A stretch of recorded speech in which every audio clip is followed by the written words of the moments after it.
अस्सलाम वालेकुम। आपको पता है कि तीसरा सिपारा है, सूरह बकरा पढ़ रहे हैं, इसको कंटिन्यू कर रहे हैं। बिस्मिल्लाहिर्रहमानिर्रहीम। नहरों से सैराब, खजूरों और अंगूरों में हर किस्म के फलों से लदा हुआ वो ऐन उस वक्त एक तेज़ बगूले की जद में आकर झुलस जाए जबकि वह खुद बूढ़ा हो और उसके कमसिन बच्चे अभी किसी लायक ना हो। इस तरह अल्लाह अपनी बातें तुम्हारे सामने बयान करता है कि शायद तुम खुद गौर व फिक्र करो। ये लोगों जो ईमान लाए हो, जो माल तुमने कमाए हैं, जो कुछ हमने ज़मीन से तुम्हारे लिए निकाला है, उसमें से बेहतर हिस्सा राह खुदा में खर्च करो। ऐसा ना हो कि इसकी राह में देने के लिए बुरी से बुरी चीज़ छांटने की कोशिश करने लगो। हालांकि वही चीज़ अगर कोई तुम्हें दे तो तुम हरगिज़ उसे लेना गवारा ना करोगे, इल्ला ये कि इसको कबूल करने में तुम अगमास बरत जाओ। तुम्हें जान लेना चाहिए कि अल्लाह बेनियाज है और बेहतरीन सिफात से मुतसिफ़ है। शैतान तुम्हें मुफलिसी से डराता है और शर्मनाक तर्ज़ अमल अख्तियार करने की तरगीब देता है, मगर अल्लाह तुम्हें अपनी बख्शिश और फजल की उम्मीद दिलाता है। शैतान तुम्हें और अल्लाह बड़ा फ़राग दस्त और दाना है, जिसको चाहते हिकमत अता करता है। जिसकी हिकमत मिली उसे हकीकत में बड़ी दौलत मिल गई। इन बातों से सिर्फ वही लोग सबक लेते हैं जो दानिशमंद हैं।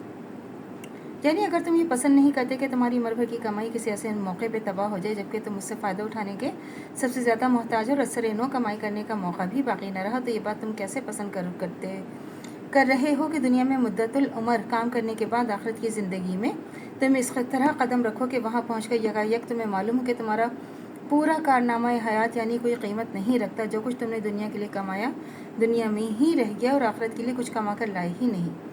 यहाँ उसके फल खा सको, वहाँ तुम्हें उसका कोई मौका ना मिलेगा। सरेनो आखिरत के लिए कमाई करो, आखिरत के लिए काम करने जो कुछ भी मौका है इसी दुनिया में है। यहाँ अगर आखिरत की फ़िक्र किए बग़ैर सारी उम्र दुनिया ही की धुन में लगे रहो और अपनी तमाम क़ुव्वतें कोशिशें दीनवी फ़ायदे तलाश करने ही में दुनियावी तलाश करने में ही खपाते रहो, तो आफ्ताब ज़िंदगी के ग़ुरूब होने पर तुम्हारी हालत बेना उस बुढ़े की तरह हसरतनाक होगी जैसे कि उम्र भर की कमाई जिसकी ज़िंदगी का सहारा एक बाग था, वह बाग ऐन आलम पेरी उस वक्त जल गया जबकि ना वो ख़ुद नए सिरे से बाग लगा सकता है, ना उसकी औलाद ही इस काबिल है कि उसकी मदद कर सके।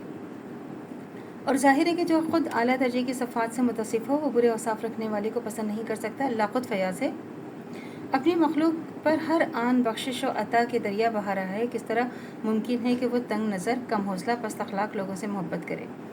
और हिकमत से मुराद सही बसीरत और सही क़ुव्वत फ़ैसला है। यही यहाँ इससे इरशाद मकसूद ये बताना है कि जहाँ जिस शख्स के पास हिकमत की दौलत होगी वो हरगिज़ शैतान की बताई राह पर ना चलेगा बल्कि उस राह कुशा को इख्तियार करेगा जो अल्लाह ने दिखाई है। शैतान के तंग नज़र मुरीदों की निगाह ये बड़ी होशियारी और अक्लमंदी है। आदमी अपनी दौलत को संभाल कर रखे और हर वक्त मज़ीद कमाई की फ़िक्र में लगा रहे, लेकिन जिन लोगों ने अल्लाह से बसीरत का नूर पाया है उनके नज़र में ये ऐन बेवकूफ़ी है।